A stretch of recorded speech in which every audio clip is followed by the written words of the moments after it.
Class, today I want to talk to you about the long and historical debate between the Sony and Microsoft gaming systems.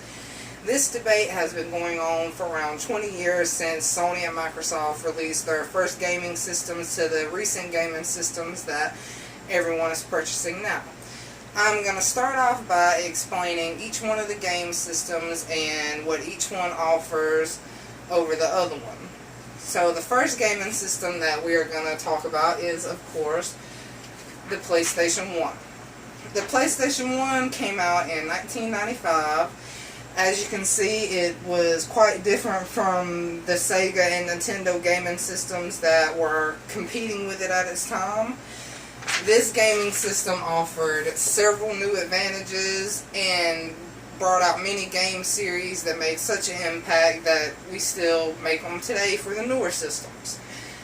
Now, at this point in time, when the first PlayStation was released, there was no Microsoft gaming system to compete with it, which is why most people think that Sony has such a big fan base. This was the system that was released first.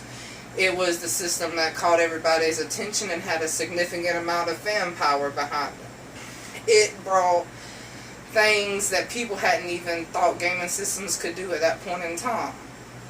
It competed actually with the Sega and Nintendo systems because, like I said, Microsoft had no system at this time. Now, the creator of Microsoft, Mr. Bill Gates, actually says, according to Wikipedia, that Sony, or the PlayStation 1, was the best gaming system of its time. Now, a lot of people believe this is what led him, or Microsoft, to develop their gaming systems, or the Xbox franchise. He was so amazed and into the Sony PlayStation 1 system that he thought he could form his own game system and make just as much money or completely knock Sony off. The thing is, there was a lot of people who were really into the PlayStation 1 and continued to be with Sony, even though he came out with his own versions of the system. Now, this leads us to when the actual war really began, because this is when Sony and Microsoft both had systems that were competing. This is when it comes to the PlayStation 2 and just the regular Xbox. Now, as you can see, they do look different. There's distinguishing marks between the two. The PS2 has a controller that is better for gripping hands, and it easily has reachable analog sticks that are right beside each other. It also has the classic blue PS2 in the middle of the system, compared to the Xbox, who has a green Xbox symbol in the middle of it. Now, there were many advantages to both of these systems and also negative things that, of course, some people liked about one and some people liked about the other. Now, the Xbox came out a year before the PlayStation 2, which is partly some of the reasons why the PS2 has better things that come with it. The Xbox brought a significant amount of exclusive video games, and this is one of the main reasons, according to Popular Mechanics, that the Xbox stood out so much to the fans. They had exclusive game franchises such as the Halo series and the Gears of War series that Sony fans, or people who had the PlayStation 2 system, just did not have access to.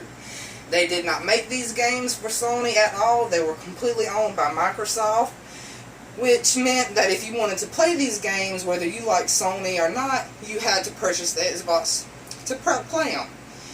Now, a lot of people think that this was a major influence, but when the PS2 actually did be released, it had an amazing running capability.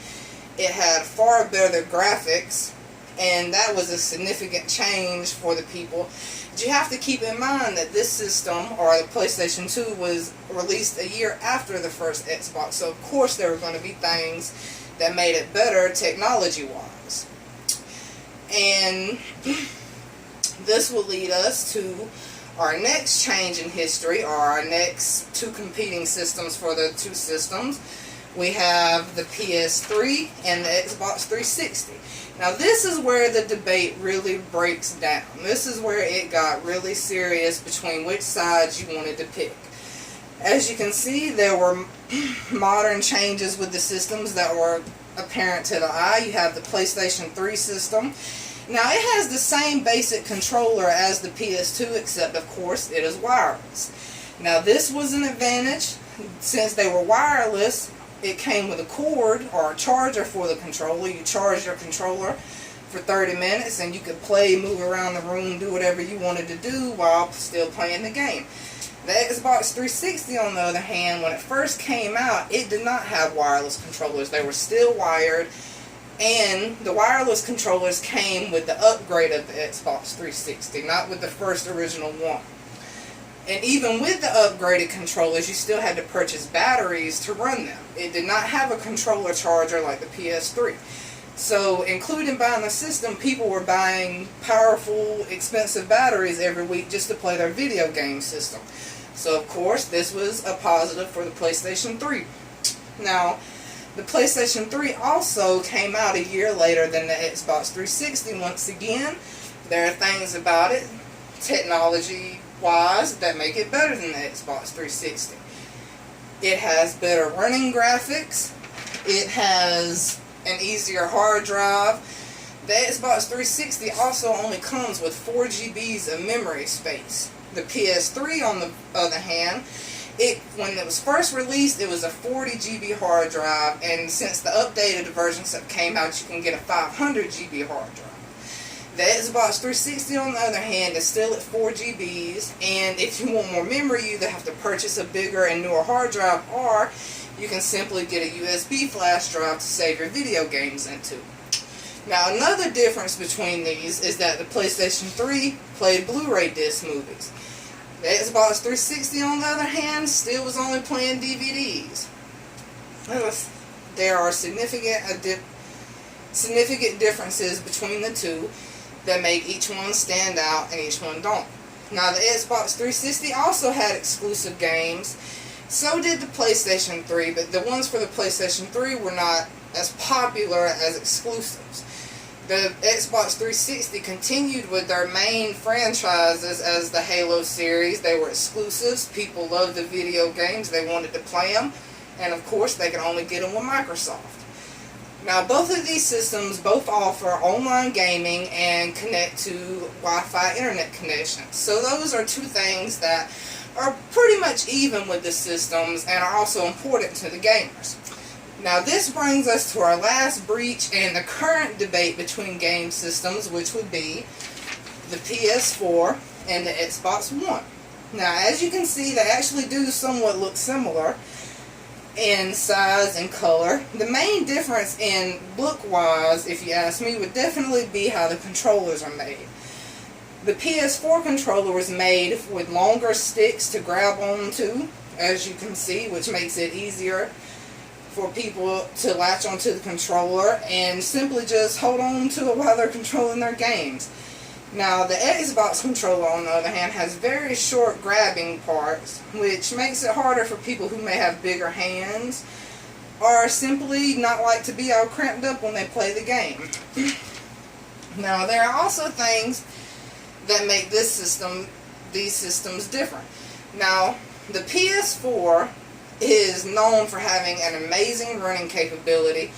The RAM and hard drive are amazing to hold on to the games that are currently out to date. The PS4 is known to have better graphics and running capability than the Xbox. And you can actually, with the PS4, it is known to actually be able to run online gaming better than an Xbox One can.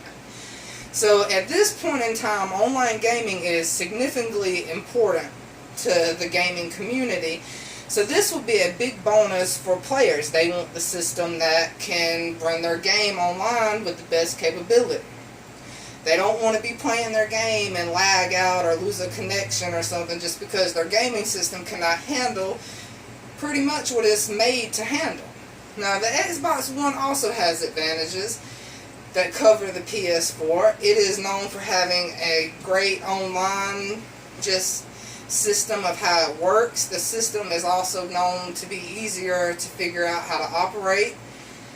And, it is just one of the game systems that it still has a very big franchise and fan base. Even if the system has faults, there are certain things, according to TechRadar, that make it better. Now, according to IGN, the PS4 is the system that most people are preferring.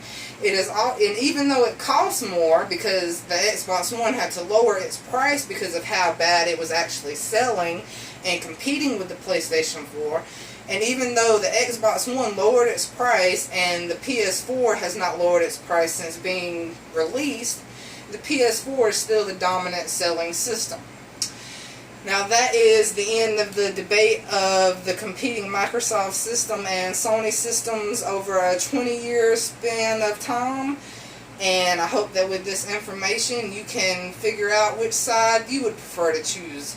Thank you, and that's it.